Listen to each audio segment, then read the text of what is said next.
तय किए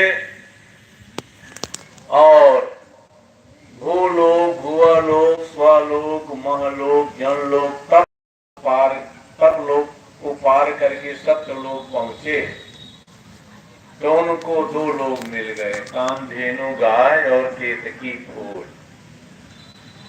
ब्रह्मा जी ने उन दोनों से कहा कि देखो, हम विधाता हैं, सारी सृष्टि हमारे ऊपर है। पद का बहुत बड़ा अहंकार होता है व्यक्ति को। आज अपने पद का वर्णन करते हुए कहा, अगर आप लोग हम आप मानेंगे और अपना सहयोग करेंगे तो हम आप लोगों को जीवन में माला माल कर देंगे। रिश्वत दे रहे हैं। रिश्वत उसी दिन से शुरू हुआ होगा। रिश्वत तो रिश्वत है, चाहे कैसे भी दिया जाए।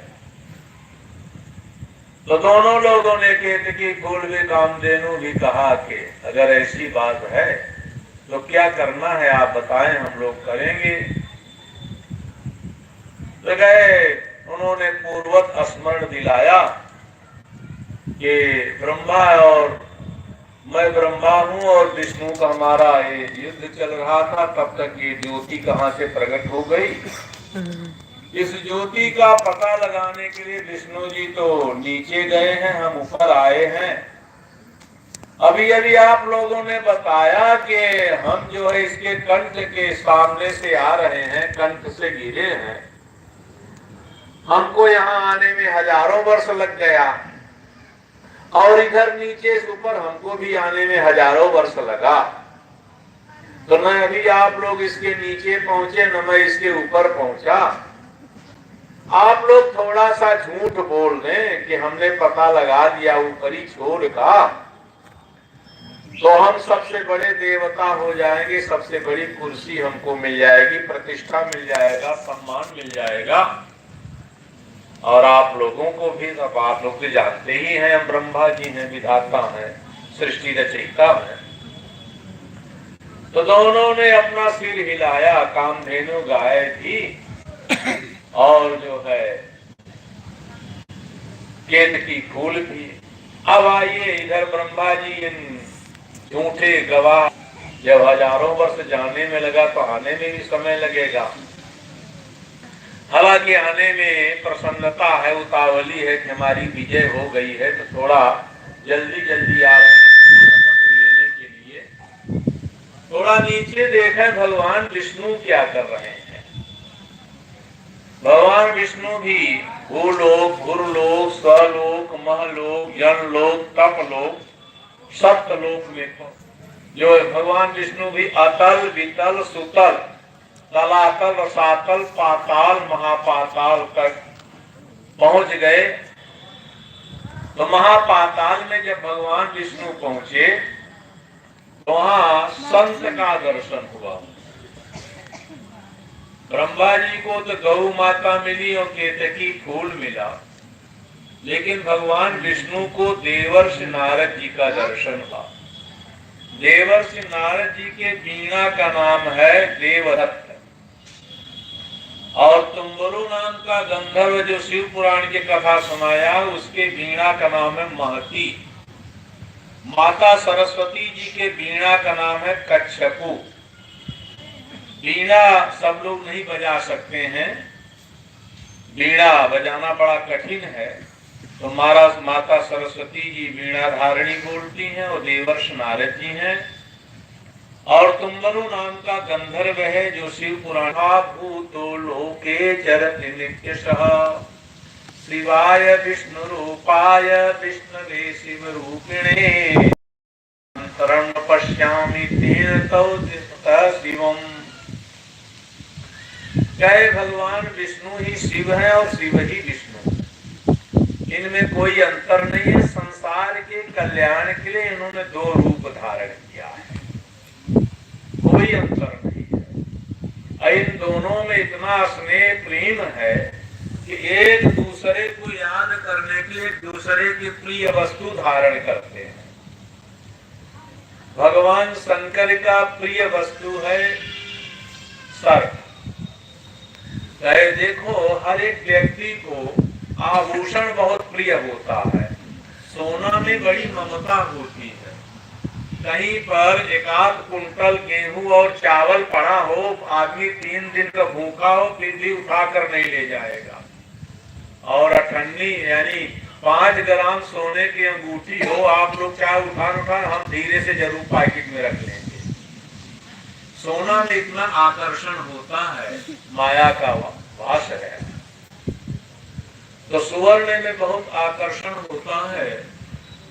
तो कहे ये भगवान शिव जी का जो आभूषण है वो सर्प है। कैसी वही संभोगन करही सिंगारा, जटा मुकुट यही मोरो सम्हारा, कुंडल कंकन पहिरे ब्याला, तन विभूति पट के हरि छाला, शशि ललाट सिर सुंदर गंगा, नयन तीन उपवीत भुजंगा।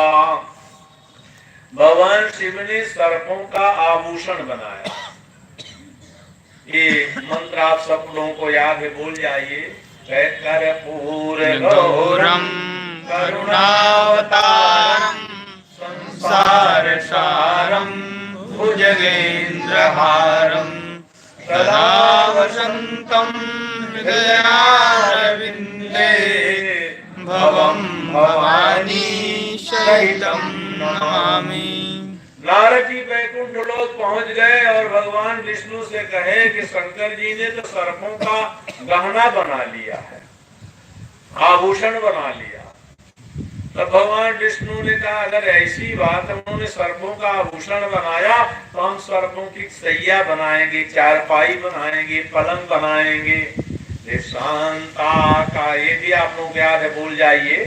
शांताकारं भुजगशयनं पद्मनाभं सुरेशं, विश्वाधारं गगनसदृशं मेघवर्णं शुभांगं, लक्ष्मीकान्तं कमलनयनं योगभिर्ध्यानगम्यं, वन्दे विष्णुं भवभयहरं सर्वलोकैकनाथम्। इसलिए भगवान विष्णु और शिव में बहुत समता है, इनमें कोई अंतर है ही नहीं। एक अंतर अभी तक रहा, क्या अंतर रहा? कहा भगवान विष्णु ने विराट रूप धारण किया था दैत्यराज बलि के यहाँ। शुक्ल यजुर्वेद में लिखा तथो विराट जायत विराजो अधिपोरुखा, स्वजातो अतरिचत पश्चात भूमि मथो पुरः। भगवान ने विराट रूप धारण किया। भगवान शंकर जी ने कहा ये तो हमें कमी रह गई, विष्णु ने विराट रूप धारण किया और हम इसी तरह रह गए।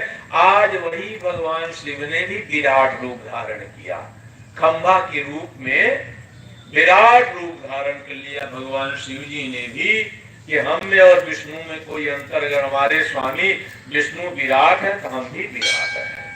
ये जो ज्योति है ये विराट स्वरूप है भगवान शिव का, जिसमें सारा संसार समाहित है। और नाम भी भगवान विष्णु का नाम विशंभर है और शिव जी का नाम विश्वनाथ है।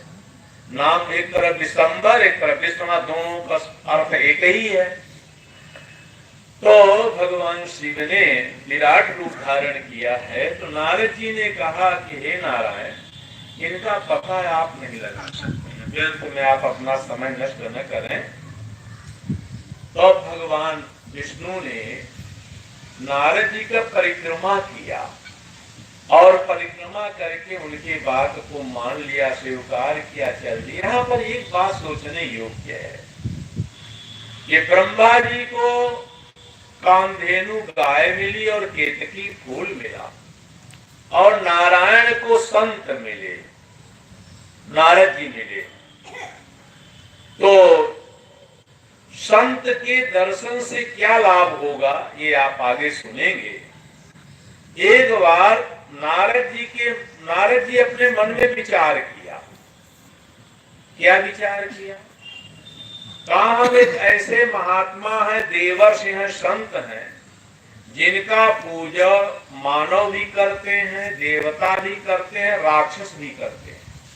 जो राक्षस संतों के कुटिया को जला देते हैं, वेद को नष्ट कर देते हैं, जप जोग पिरागा तप मख भागा श्रवण सुनई दस सीसा आपुन उठि धावई रहई न पावई धरि सब कालई खीसा अस भ्रष्ट अचारा भ संसारा धर्म सुनिय नहीं काना तेहि बहु विधि त्रासई देश निकासई जो कह वेद पुराना। वह राक्षस भी, चाहे रावण हो, चाहे कंस हो, चाहे हिरणाक्ष, चाहे हिरण्यकश्यपु, सब लोग नारद जी की पूजा करते हैं। तो नारद जी ने कहा, वाह रे हम वाह, हमारी पूजा देव यक्ष गंधर्व किन्नर नाग सब लोग करते हैं। इसका मतलब कि अब देखिए नारद जी के मन में अहंकार आ गया, थोड़ा सा अभिमान आया। असुनहु राम कर सहज सुभाऊ अजन अभिमान राखई काऊ। भगवान का सरल स्वभाव, किसी का अहंकार नहीं रखते हैं, अहंकार ही भगवान का भोजन है। अरे बड़ी अच्छी बात हनुमान जी का। देखो भाई हम क्या करें, ये कथा में कथा बढ़ती चली जा रही है और आप लोग समय नहीं बढ़ाते तो हमारा क्या दोष है। जब आपको 3 दिन कथा सुनना है तो जहां तक होगा वहां तक सुनाएंगे, नहीं हर हर महादेव। एक बार राजा भोज के यहाँ, राजा भोज का नाम आप सुनेंगे, उनके यहाँ कालिदास जी महाराज रहते थे। देखिए शिव जी का ही प्रसंग है। कालिदास जी महाराज आते थे तो वो पंडितों में श्रेष्ठ माने जाते थे, उनका बड़ा सम्मान होता था। तो एक बार कुछ पंडितों ने ईर्षा के कारण राजा भोज के यहाँ 4 प्रश्न किया और कहा इस प्रश्न का उत्तर आप कालिदास से मांगे। क्या प्रश्न है, ध्यान से सुने। भगवान क्या करते हैं, देखिए मैं आपको अहंकार का उदाहरण दे रहा। भगवान क्या करते हैं, भगवान कहाँ रहते हैं, भगवान क्या खाते हैं, भगवान कब हंसते हैं। कभी हंसते भी हैं, हमेशा ज्वालामुखी रहते हैं, कभी चंद्रमुखी भी बनते हैं कि नहीं बनते हैं। ये 4 प्रश्न हैं।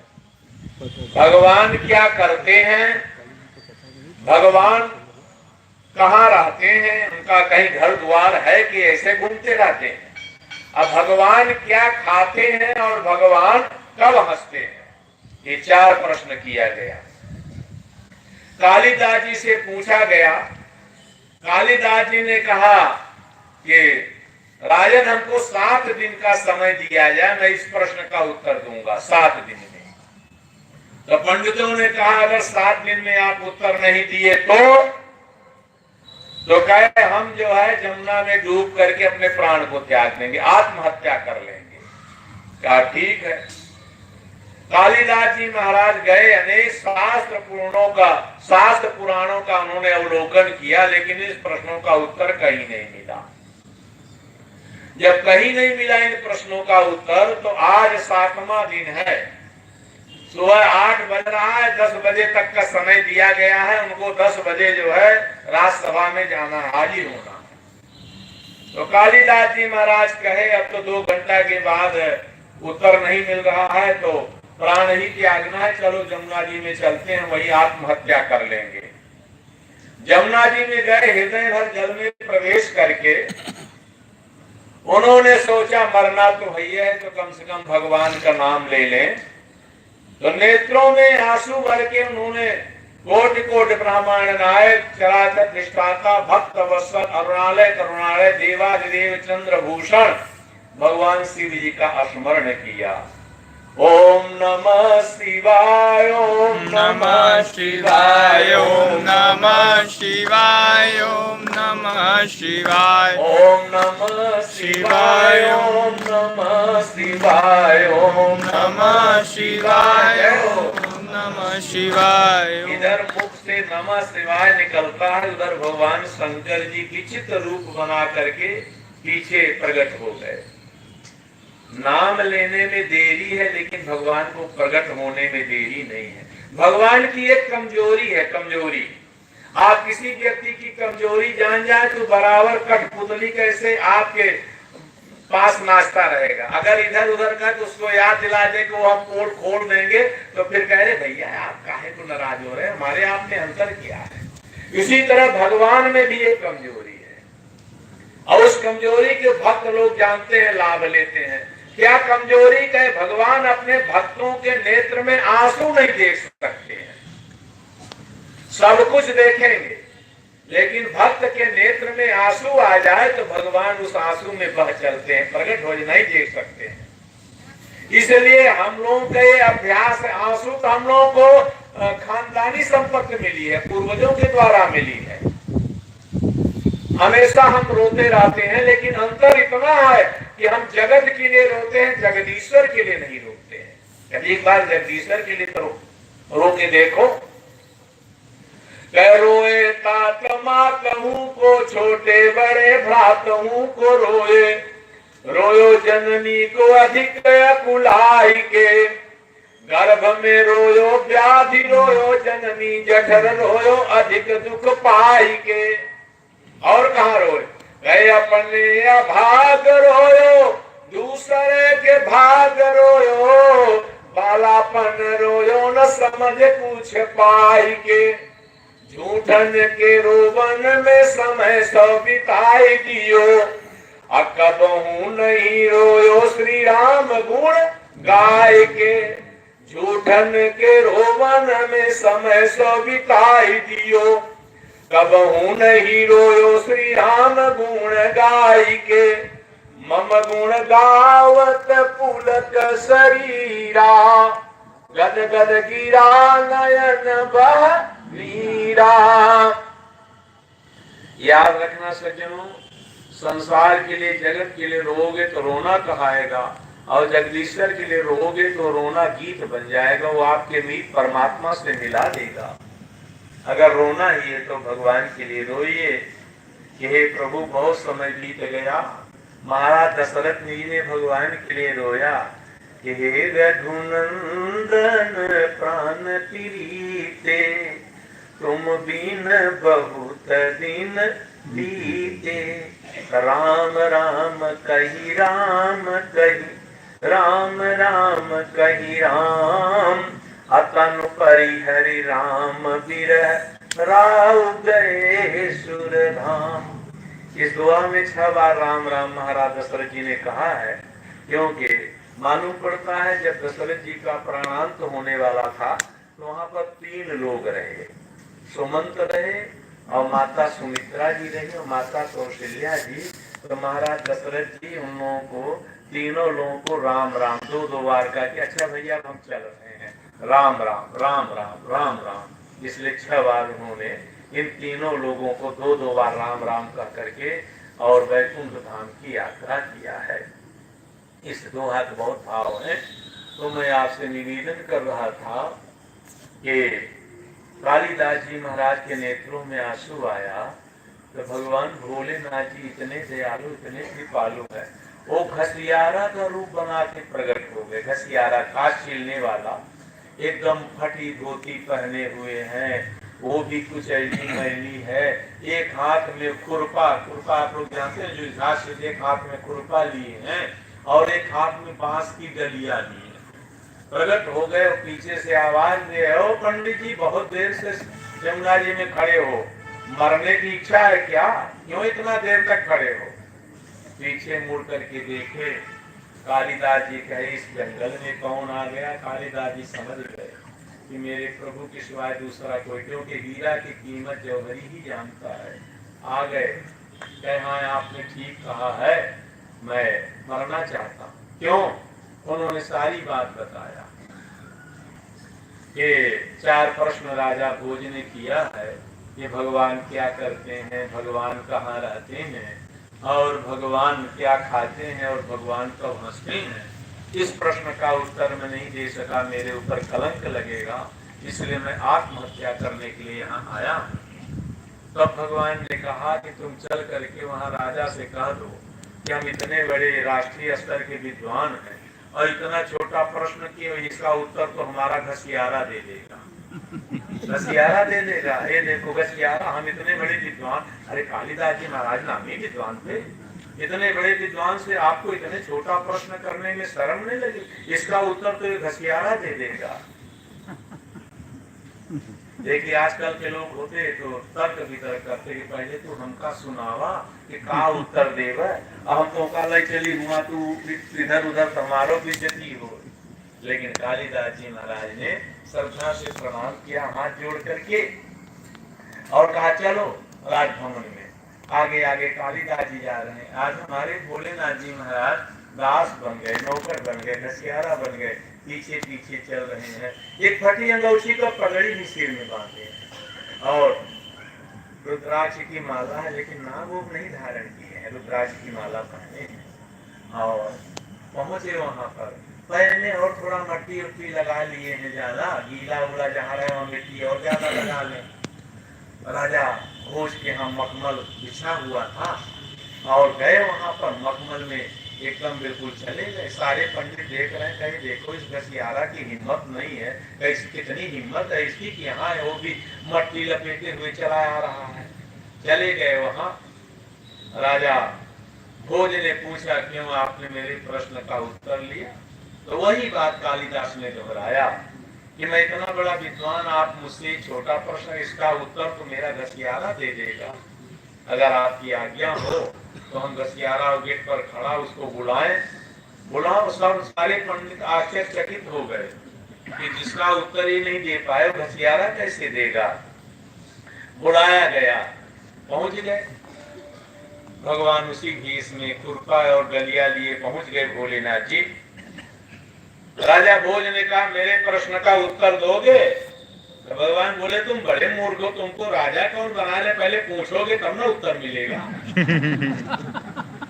पहला जो है संकेत कर दिए, बात भी सत्य है ना। अरे तुम प्रश्न नहीं करेगा, हमारे प्रश्न का उत्तर दोगे, पूछोगे तब ना उत्तर मिलेगा। सब पंडित हंसने लगे, राजा का सिर थोड़ा नीचा हुआ। राजा ने कहा भगवान क्या करते हैं, ये प्रश्न किए, ये भगवान क्या करते हैं। तब भगवान शंकर ने कहा ये बताओ तुम प्रश्न हमसे चेला बन के कर रहे हो कि गुरु बन के कर रहे हो? क्योंकि प्रश्न भी दो प्रकार, एक तो गुरु पूछता है, परीक्षा लेता है, एक चेला लेता है। तो भाई जो संस्कारी व्यक्ति होगा, राजा भोज बहुत बड़े संस्कारी थे, विद्वानों का बड़ा सम्मान करते थे। उन्होंने कहा कि हम चेला बन के आपसे, हमारा उन्होंने व्यंग कसा, स्वरूप देख करके भिखमंगा का, घसियारा का स्वरूप देख करके व्यंग कसा कि हम चेला बन करके प्रश्न कर रहे हैं। तो भगवान शंकर के कहले तू कैसा चेला है रे, गुरु जी खड़े हैं नीचे और तू सिंहासन पर बैठा है। और तब तक राजा खड़े हो गए, भगवान जाके अपन खुरपा और झलुआ लेके सिंहासन पर बैठे गए। सारे पंडित करे बाप रे बाप, ये कैसा घसियारा।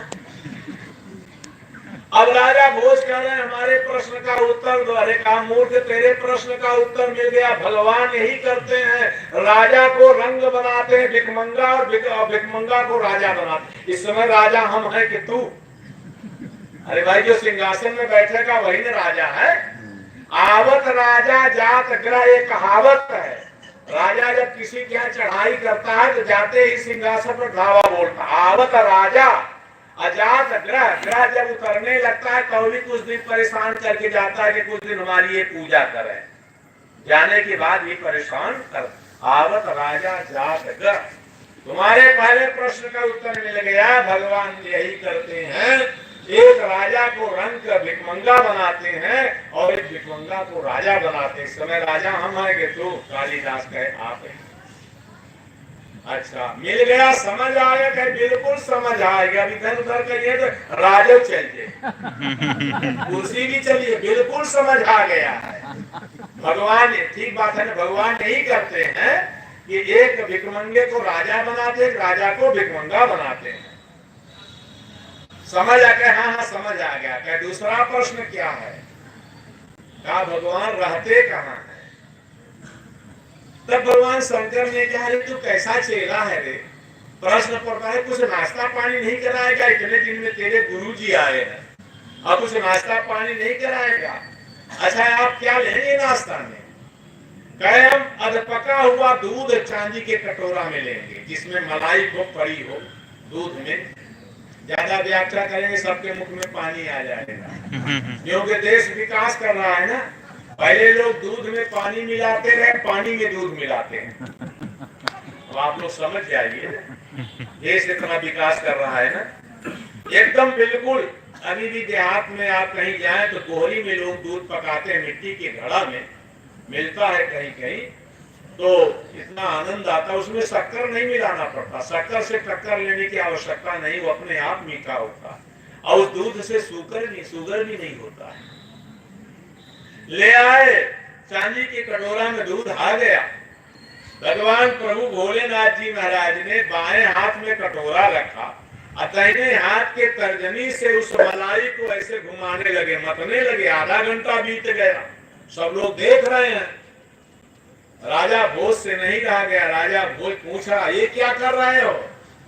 भगवान कहे, इसमें घी खोज रहे हैं, घी। तो राजा भोज कहा, ऐसे घी नहीं मिलेगा। तो घी कहां से निकलता? दूध ऐसे न निकलता। कहे हाँ। तो कहा ऐसे नहीं मिलेगा घी। तो कहे कैसे मिलेगा? कहे इसको हल्का गर्म करके इसमें जोरन देके जमाया जाएगा। जब ये दही होगा, दही बनेगा, तब इसको मथेंगे तो मक्खन निकलेगा, फिर गर्म करेंगे तब घी निकलेगा। तो भगवान ने कहा, बाप रे बाप, घी के लिए इतना झमेला? तो कहा दूध से घी निकलता है, लेकिन दूध में घी दिखाई नहीं देता। इसी तरह सारे संसार में वो परमात्मा है, लेकिन दिखाई नहीं। अगजगमय सब रहित विरागी, अप्रेम ते प्रभु प्रगट ही जिमियागी। दूसरा प्रश्न का भी उत्तर मिल गया। तीसरा प्रश्न है कि भगवान क्या खाते हैं? तो कहे भगवान का भोजन अहंकार है, अहंकार ही भगवान भोजन करते हैं।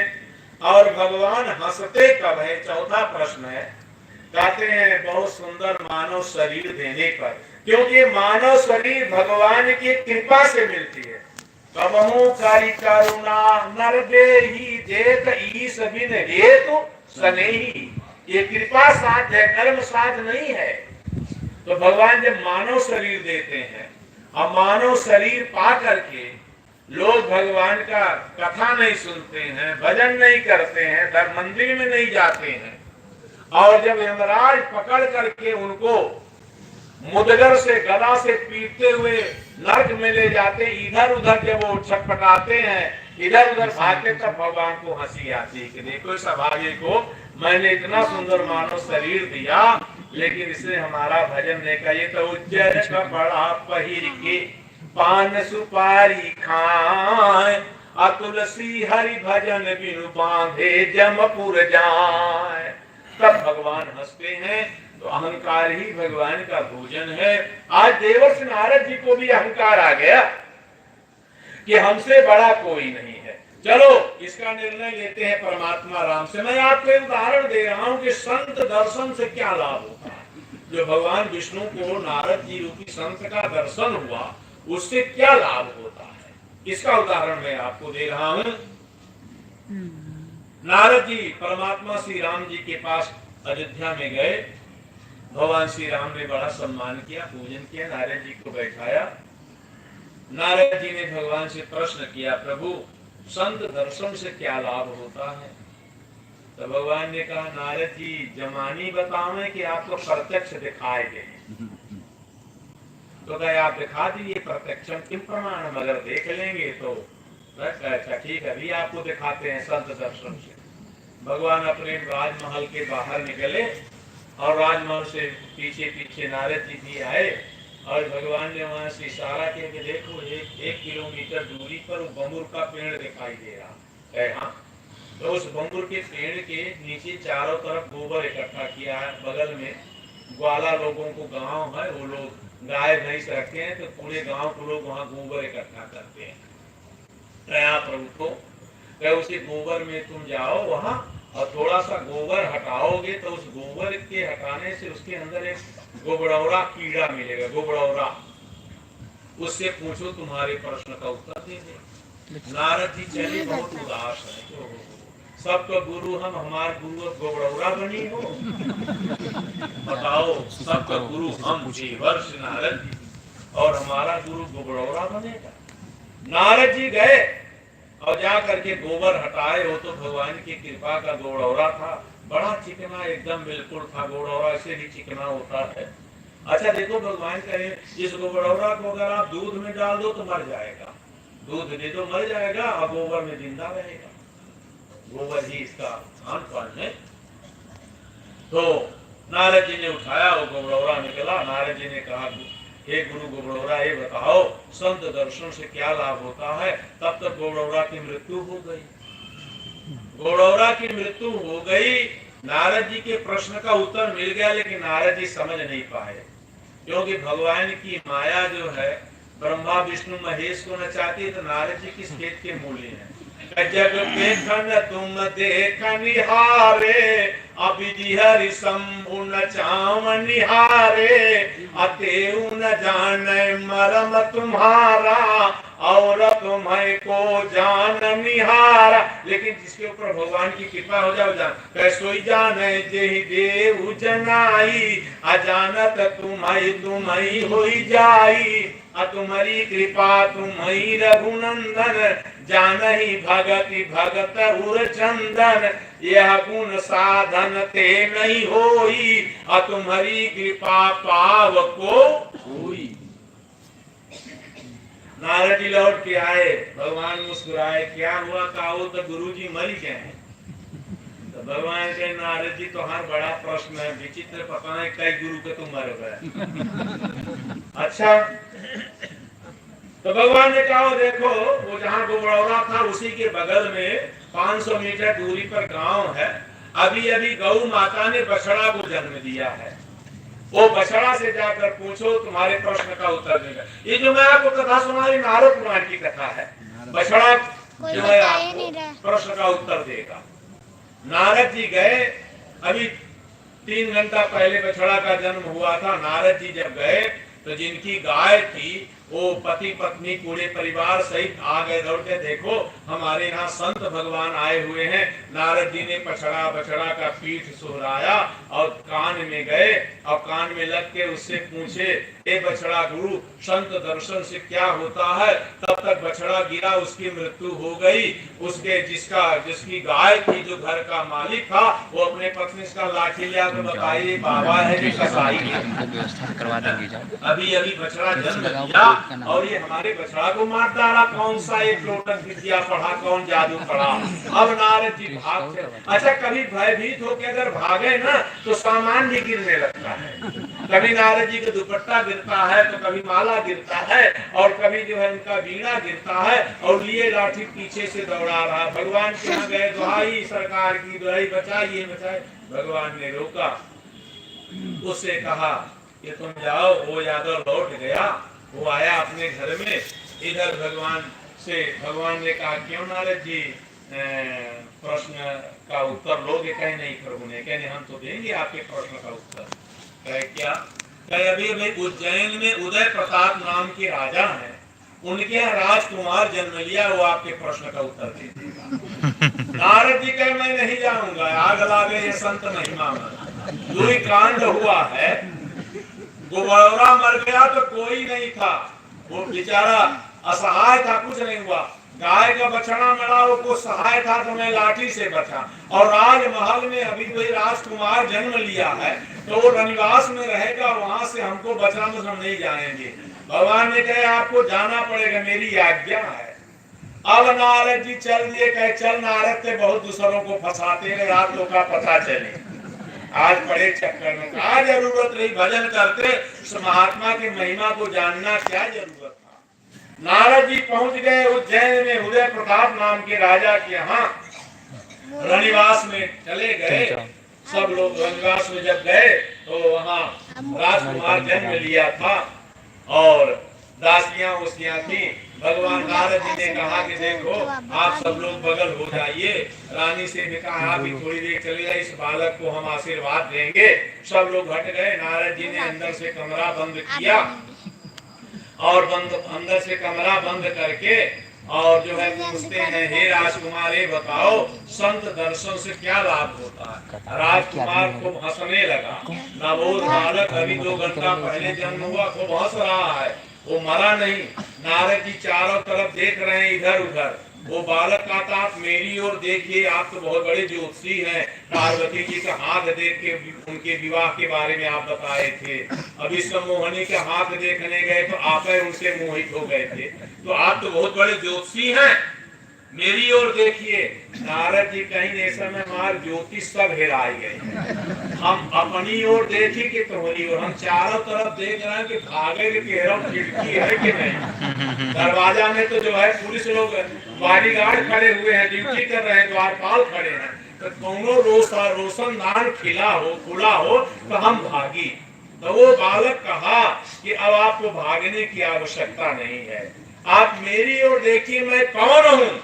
नारद जी के आपे बताइए। तो वह राजकुमार बोला कि मैं पहले जन्म में गोबर का गोबरौड़ा था, और आप जहाँ कोई नहीं जाता था उस गंदगी में जाकर, जहाँ दुर्गंध आती तो वहां जाकर, वो भी आपने हाथ से गोबर उठाकर हमारे ऊपर कृपा किया है। आप संत हैं, तो आपके दर्शन करने मात्र से मैं दूसरे जन्म में गाय का बछड़ा हुआ, गोबर से मैं दूध तक पहुंचा।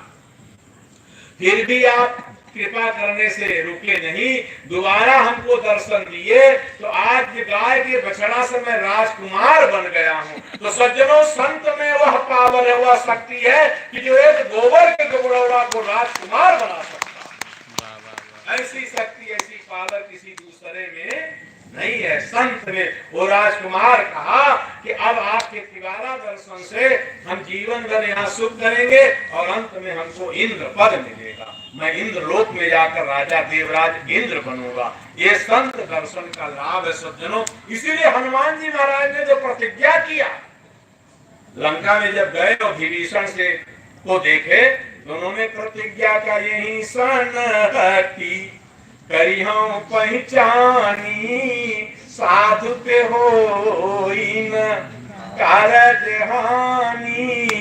आग लगी आकाश में झरझर गिरे अंगार, यदि संत न होते तो बर उठता सब संसार। अगर साधु न होते तो सारा संसार जल करके राख हो जाता सज्जनों। इसलिए जो है आज भगवान नारायण को संत का दर्शन हुआ और भगवान नारायण वापस आ गए, लौट आए। और तब तक ब्रह्मा जी यहाँ पहले से पहुंच गए थे, प्रतीक्षालय में बैठे रहे होंगे, प्रतीक्षा कर रहे थे। आए भगवान विष्णु। अभी भगवान विष्णु जैसे पहुंचे, थोड़ा खड़े ही हुए, विश्राम भी नहीं किए, तब तक ब्रह्मा जी पूछते, क्यों आपने जड़ का पता लगाया, मूल का शिलान्यास का पता लगाया? तो भगवान विष्णु ने हमने तो नहीं पता लगा पाया। तब जो है कौन खड़ा है, भगवान विष्णु ने आपने कहा हमने तो पता लगा लिया, बता देंगे, ऊपर का पता लगा लिया। अगर आपको न विश्वास हो, इन दोनों से पूछ ले, 2 के गवाहदार हैं।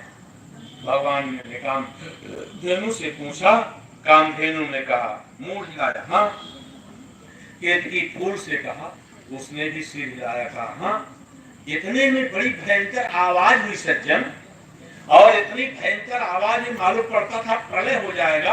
वो सोने का खंभा चरचरा के फाट गया, और जैसे सोने का खंभा फटता है वैसे देवादेव चंद्रशेखर भूत भावन भगवान शंकर जी क्रोध से नेत्र लाल कांपते हुए, मरता था प्रलयंकर रूप धारण किए हुए, अपने डमरू को बजाते हुए खंभा से प्रकट हो गए। बोले उमापति महादेव की जय। प्रकट हो गए। अब प्रकट होते ही उन्होंने ब्रह्मा जी के 5वें सिर को त्रिशूल से काट दिया। ब्रह्मा जी के 5वें सिर को काट दिया। कहा तुम असत्य बोलते हो, झूठ बोलते हो। 5वें सिर को काट दिया, और तब तक ब्रह्मा जी ने बड़ी बुद्धिमानी किया। ब्रह्मा जी भगवान शंकर के चरणों में लेट गए, गिर पड़े। तो शरणागत कहूं जे तजहि हितयन हित अनुमान ते नर पामर पाप में नहीं बिलोक दहान। जैसे चरणों में गिर गए, लेट गए, वैसे भगवान शंकर जी के चार सिर को बचा दिए। और इधर भगवान विष्णु जो है उनकी स्तुति करने लगे। भगवान शंकर जी का क्रोध नहीं शांत हो रहा और भगवान शंकर ने गौ को कहा, तुम सबकी माता हो, जननी हो, सुरभि हो, और तुमने असत्य बोला थोड़े लोभ के लिए। जाओ, हम तुमको श्राप देते हैं, कलयुग में तुम विष का भक्षण करोगी। ये गाय को श्राप दिए और केतकी फूल को उन्होंने श्राप दिया कि तुमने असत्य बोला, असत्य का आश्रय लिया, इसलिए हमारे पूजन में तुमको अगर कोई चढ़ाएगा तो नरक में जाएगा, वो नरकगामी होगा, इसलिए केतकी का फूल पूजन में नहीं आता है। भगवान शंकर ने श्राप दे दिया और ब्रह्मा जी को श्राप दिया कि आज से कहीं तुम्हारी पूजा नहीं। भगवान शिव ने ब्रह्मा जी को श्राप दिया कि तुमने असत्य का आश्रय लिया, इसलिए असत्य के कारण आज से तुम्हारी पूजा कभी नहीं होगी। तुमने ऐसा कर्म किया है, इसी कर्म का जो है थोड़ा उसी समय जो है भगवान नारायण ने भगवान शिव जी की बड़ी लंबी स्तुति किया है और स्तुति करके उनको शांत किया। भगवान शिव शांत हो गए। तो यहाँ पर भगवान नारायण ने भगवान श्री भोलेनाथ जी से प्रश्न किया है, पूछा है प्रश्न कि प्रभु ये बताइए, इसका कोई उपाय नहीं है कि ब्रह्मा जी को जो गलती अपराध हुआ उसको क्षमा करके उसका परिहार किया जाए, इनको पूजा में रखा जाए, और ऐसा कोई उपाय हो तो करें।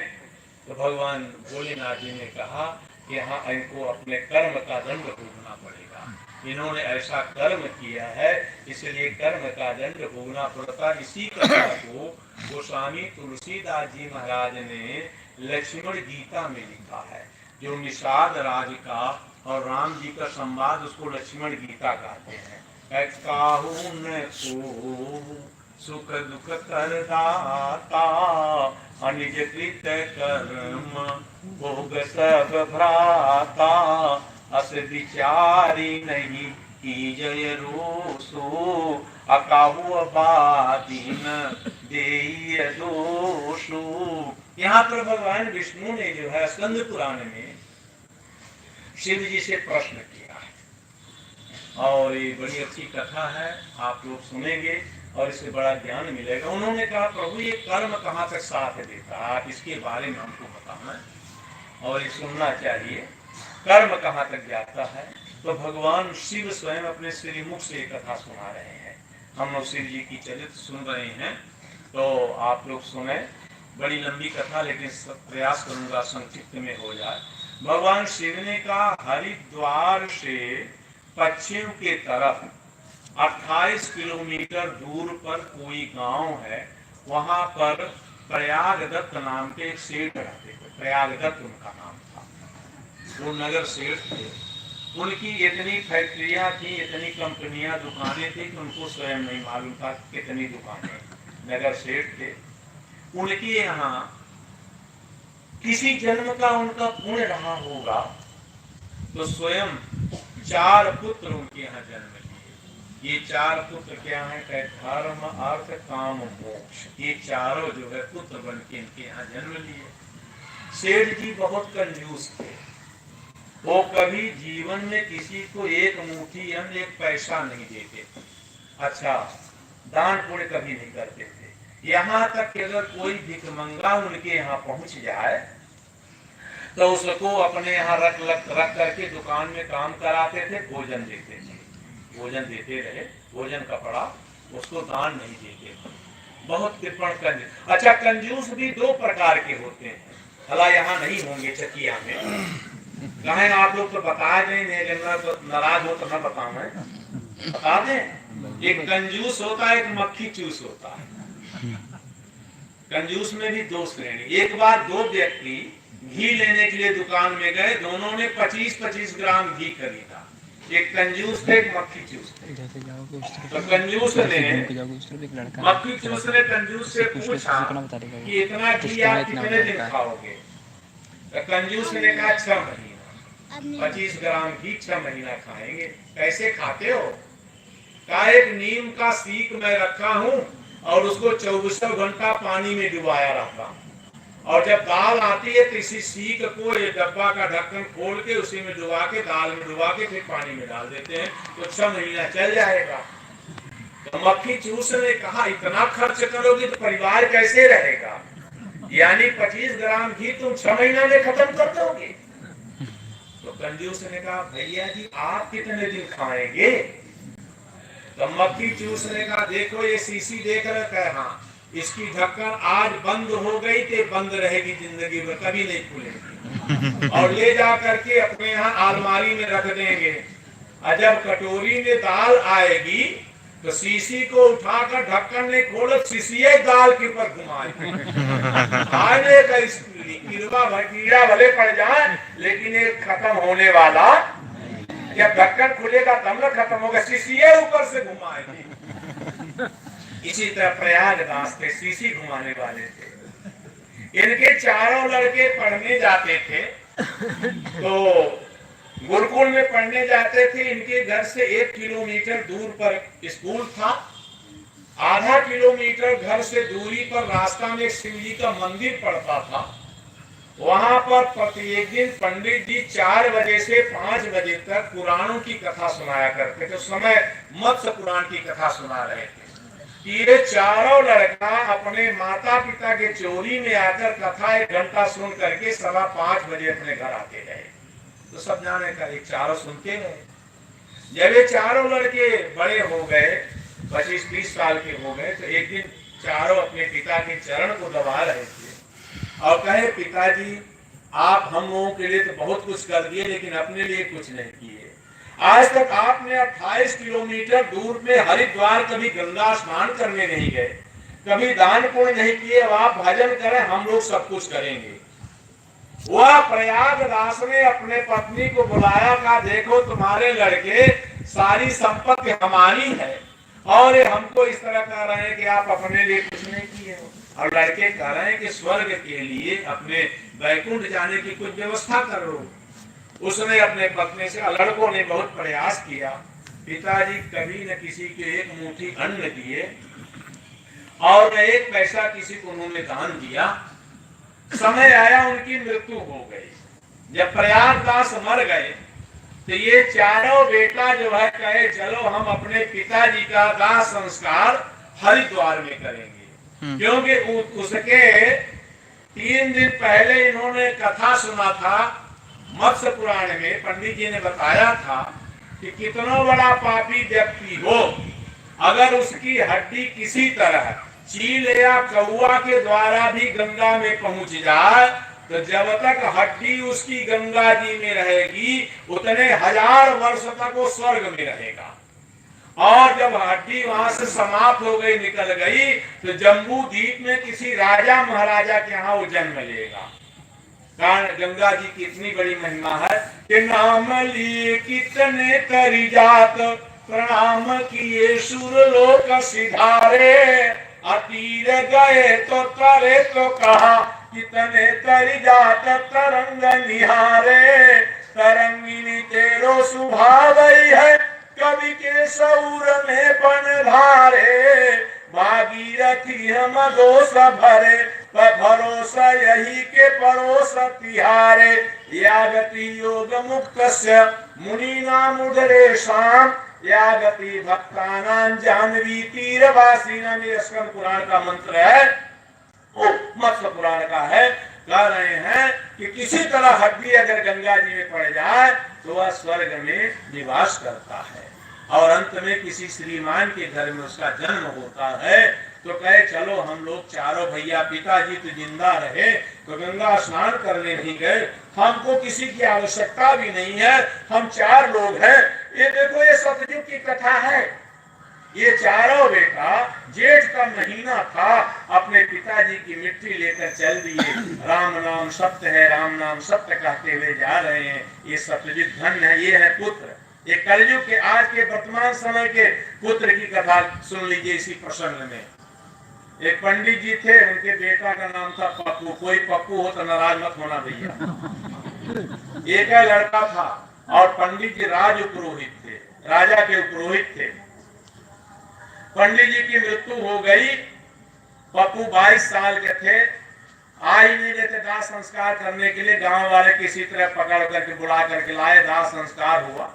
तीसरे दिन जो है पिताजी का फूल जो भस्म होता, राख उठा करके उनको ताम के घड़ा में दिए कि ले जाओ गंगा जी को दूर कर दो, उनके घर गंगा जी में डाल दो। उनके घर से 8 किलोमीटर दूरी पर गंगा जी थी। आज कलयुग की कथा है, 8 किलोमीटर था। वह पप्पू बड़े कहने पर लेकर चल दिया तो 4 किलोमीटर पर एक गंदा नाला पड़ता था जो गंगा जी में जाकर बह करके मिला था। 4 किलोमीटर गया, वहां लोगों से पूछा भैया ये नाला कहाँ जाता है, कहे गंगा जी में जाके मिला। वहीं पर अपने पिताजी का अर्थी छोड़ दिया कि अब 4 किलोमीटर हम और जाते हैं, घरे पहुंचा वहीं छोड़ दिया कि बाबूजी तू चल जाए गंगा जी से जावे के नहीं वक्का जाएगा का जरूरत थोड़े काफी विमान आ गया, वहीं डाल दिया। और डालने के बाद वापस लौट करके घर में आया। रात्रि में उसके पिता ने उसके माता को स्वप्न दिया, कहा सुनती हो तुम्हारा बेटा इतना कुलायक है, इतना पापी है कि हमको गंगा जी भी नहीं ले गया, गंदा नाला में छोड़ करके चला आया। सुबह माता जी उठी, डरते डरते पप्पू को बुलाई, डर रही है, वृद्ध माँ है, 22 साल का लड़का। कहा बेटा बाबूजी ने ऐसा स्वप्न दिया है, क्या तुम गंगा जी नहीं ले गए थे? अब सुनो बेटा क्या कहता है, कहता है हमारे बाबूजी जिंदगी भर उल्टा काम करेंगे, यानी पूजा पाठ जो करते हैं सब उल्टा काम रहा, जिंदगी भर उल्टा काम करें तो मरे पर सीधा कैसे करें? बताओ माई 4 किलोमीटर वहां से नाला से लौट के तो का बतावा आए गए, और वह 4 किलोमीटर आगे चल गए होते तो गंगा जी में 4 किलोमीटर नहीं हालांकि वह चल गए होते। तो ये तो जिंदगी भर उल्टा करेंगे, तो हम मरे पर उल्टा कैसे करें? ये आज कलयुग का बेटा है। आज जो है बेटा नहीं होते, आज लड़का जन्म लेता है, लड़का जो लड़ करके माता पिता को घर से। इसीलिए हमारे यहाँ सूत्र है कि जब बन जाए बाबा तो घर में न राखे दाबा, बन कर करे धाबा। एक घर में 2 बाप अच्छे नहीं लगते हैं।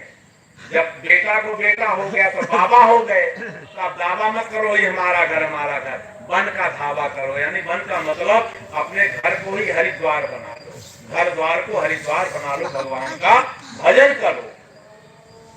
इधर चारों बेटा लेकर के चल दिए, आइए इनके साथ चले। देखिए अर्थ है, काम है, अर्थ धर्म काम मोक्ष चारों पुरुषार्थ हैं। आज एक का देखिए पुरुषार्थ भी अगर आपने सत्कर्म नहीं किया है तो आपको कहां तक ले जाएंगे?